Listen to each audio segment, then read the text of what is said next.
Next problem है बेटा, question number 2 को देखते हैं। इसमें क्या है, मेरे से पूछा गया है कि prove that there is no natural number for which 4 की power n ends with the digit 0।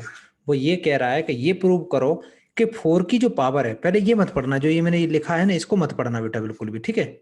लेकिन अब मैंने बोल दिया मत पढ़ना तो तुम लोग पक्का इसी को देख रहे होगे, इसको मन देखो, यहाँ ध्यान दो। वो ये कह रहा है कि 4 की पावर, क्या कह रहा है वो, थोड़ा सा नीचे चलते हैं।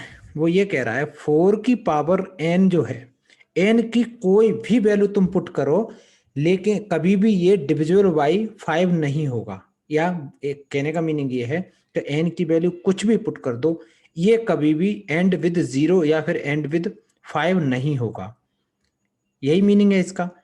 अगर डिविजिबल बाई जी, अगर ये एंड विद 0 बोला है ना उसने, क्वेश्चन को फिर से देखो, विद द डिजिट 0। पहली बात तो तुम्हें पता है कि 4 की पावर हम कुछ भी कर लें, एंड विद 5 तो हो ही नहीं सकता। और एंड विद 0 का अगर बात करिए तो 0 अगर नंबर है लास्ट में तो पक्का वो 5 से डिविजिबल होगा होगा, ठीक है। 10 से भी होगा वो चीज अलग है, लेकिन 5 से होगा। तो 4 की पावर हम कुछ भी करके देखेंगे वो नहीं आएगा। ये चीज हमें प्रूव करनी है।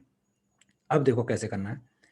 सबसे पहली बात, हमें ये पता है, we know that any positive integer जो एंड विद 0 होता है, एंड विद 0 होता है, वो डिविजिबल बाई 5 होता ही होता है। ये तो दुनिया जानती है। अगर कोई भी नंबर अगर लास्ट डिजिट 0 है तो वो 5 से डिविजिबल होगा, ऑब्वियस सी बात है। इसका मतलब ये है कि इसके जो प्राइम फैक्टराइजेशन होंगे उसमें पक्का 5 होगा, उसमें 5 होगा ही होगा, यही मीनिंग हुआ। तो मेरा अब देखना, मैं अगर ये प्रूव करना चाहता हूं कि 4 की पावर n जो है उसमें 0 है, तो मेरे को ये प्रूव करना पड़ेगा कि 4 की पावर n के जो प्राइम फैक्टर हैं उस फैक्टर में 5 का होना बहुत जरूरी है, उस प्राइम फैक्टर में 5 का होना जरूरी है। तो मैं करने की कोशिश करता हूँ। 4 की पावर n को मैं लिख सकता हूँ बेटा 2 की पावर 2 की पावर n। अब 2 की पावर, ये पावर पावर मल्टीप्लाई कर जाते हैं तो 2 की पावर 2n।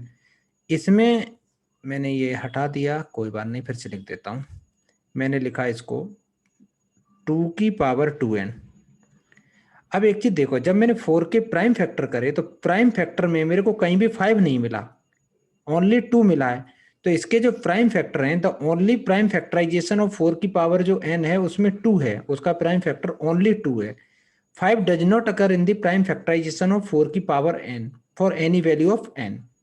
Therefore, 4 की power n does not end with the digit 0 for any natural number n। वो कभी भी 0 से एंड नहीं हो पाएगा। समझ में आया। अगर मान लो कोई दूसरा क्वेश्चन भी एग्जाम में आ जाए ना बेटा, वो पूछता है कि 12 की पावर n क्या ये एंड विद 0 होगा, तो हमें क्या करना पड़ेगा, इस 12 के फैक्टर करने पड़ेंगे, ठीक है। तो 12 के फैक्टर करेंगे तो 12 के फैक्टर 2 इंटू 3 इंटू क्या हो जाएगा, 2 हो रहा है ना। तो 2 की पावर 2 इंटू 3 हो रहा है। अब इसको ध्यान से देखो, ये नंबर में कहीं 5 आया, 5 तो आया नहीं। अगर एंड विद 0 पूछा हो, इसमें भी 5 नहीं आया, तो हम बोलेंगे कि इसके प्राइम फैक्टराइजेशन में 5 नहीं आया है। इसका मतलब ये नंबर कभी भी डिविजिबल, वो एंड विद 0 नहीं हो सकता। ये इसका प्रोसीजर है क्वेश्चन करने का, बहुत आसान है। वो दिखता है कॉम्प्लिकेटेड, एक बार प्रैक्टिस कर लोगे सब समझ में आएगा। अब हम लोग चलते हैं नेक्स्ट क्वेश्चन में। ये वाला तो बहुत अच्छे से समझ में आ ही गया होगा। अब नेक्स्ट वाला देखते हैं चल के क्या है इसमें।